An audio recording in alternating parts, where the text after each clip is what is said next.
मुर्गी और लोमड़ी की कहानी। बहुत समय पहले की बात है। एक हरे भरे जंगल के किनारे एक छोटा सा गांव था। उसी गांव के बाहर एक पुराना लेकिन मजबूत खेत था। खेत में गेहूं, मक्का, सब्जियां और एक बड़ा सा मुर्गियों का दड़बा था। उस दड़बे में कई मुर्गियां रहती थी, लेकिन उनमें एक मुर्गी बहुत खास थी। उसका नाम था चतुरिया। चतुरिया सिर्फ अंडे देने में ही नहीं, बल्कि दिमाग से भी बहुत तेज थी। वो हर छोटी बड़ी बात पर ध्यान देती और खतरे को पहले ही समझ लेती थी। हर सुबह सूरज निकलते ही चतुरिया कुकड़ो को करती किसान को जगाती और बाकी मुर्गियों को बाहर आने का इशारा देती। दिन में सभी मुर्गियां खेत में दाना चुगती, कीड़े खाती और शाम को वापस दड़बे में लौट आती। लेकिन उसी जंगल में एक और जानवर रहता था, लोमड़ी लालिया। लालिया बहुत चालाक थी, लेकिन उतनी ही आलसी भी। वो मेहनत करके शिकार नहीं करना चाहती थी। उसे आसान शिकार पसंद था और उसकी नज़र हमेशा मुर्गियों पर रहती थी। लोमड़ी की पहली चाल। एक दिन लालिया ने सोचा, रोज रोज मुर्गियां देखकर मुंह में पानी आ जाता है। अगर एक भी हाथ लग जाए तो कई दिन पेट भर जाएगा। वो चुपके चुपके खेत के पास आई और झाड़ियों में छिप गई। शाम होते ही उसने देखा कि मुर्गियां दड़बे में जा रही हैं। अचानक लालिया ने मीठी आवाज में कहा, ओहो, इतनी प्यारी मुर्गियां, मैं तो तुम्हारी दोस्त हूँ। बाकी मुर्गियां डर गईं, लेकिन चतुरिया आगे आई और बोली, दोस्ती? जंगल में दोस्ती ऐसे नहीं बनती। तुम्हें क्या चाहिए?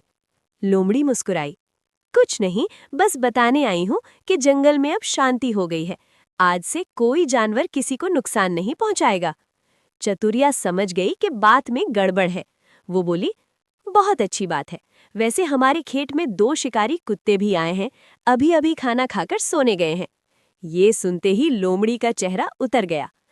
अच्छा, फिर मैं चलती हूँ, कहकर वो भाग गई। रात की साजिश। लेकिन लालिया इतनी आसानी से हार मानने वाली नहीं थी। रात को उसने सोचा, ये मुर्गी बहुत चालाक है, सीधे काम नहीं चलेगा, कुछ बड़ा प्लान बनाना पड़ेगा। अगले दिन वो साधु का भेष बनाकर आई। गले में नकली माला, चेहरे पर भोली मुस्कान। वो बोली, मैं एक सन्यासी हूँ, जंगल में शांति और ज्ञान फैलाता हूँ। कुछ मुर्गियां उसके झांसे में आ गईं, लेकिन चतुरिया ने गौर से देखा। उसने लोमड़ की पूंछ देख ली जो पत्तों में छिपी थी। चतुरिया बोली, महाराज, आप इतने पवित्र हैं तो पहले हमारे किसान से मिल लीजिए, वो भी ज्ञान की तलाश में रहता है। ये सुनते ही लोमड़ी घबरा गई और फिर भाग खड़ी हुई। चतुरिया की योजना। अब चतुरिया ने सोचा, ये लोमड़ी बार बार आएगी, हमें हमेशा के लिए इसे सबक सिखाना होगा। उसने किसान से बात की। किसान ने दड़बे के पास एक गहरा गड्ढा खोद दिया और ऊपर से सूखी घास डाल दी। अगले दिन चतुरिया ने जानबूझकर जोर जोर से कहा, आज रात हम सब खुले मैदान में सोएंगे, दड़बा बहुत गर्म है। झाड़ियों में छिपी लोमड़ी ने ये सुन लिया। वो खुश हो गई, आज तो पक्का दावत मिलेगी। फंस गई लोमड़ी। रात होते ही लोमड़ी दबे पांव आई और जैसे ही घास पर कदम रखा, धड़ाम, वो सीधे गड्ढे में गिर गई। उसने चिल्लाना शुरू किया। किसान, कुत्ते और मुर्गियां सब आ गए। लोमड़ी डर के मारे कांप रही थी। किसान ने उसे जंगल की बहुत दूर छोड़ दिया और चेतावनी दी कि अगर दोबारा इधर आई तो अच्छा नहीं होगा। अंत और सीख। उस दिन के बाद लोमड़ी कभी उस खेत में नहीं आई। बाकी मुर्गियों ने चतुरिया से सीखा कि ताकत से नहीं, समझदारी से बड़ी मुसीबत को हराया जा सकता है।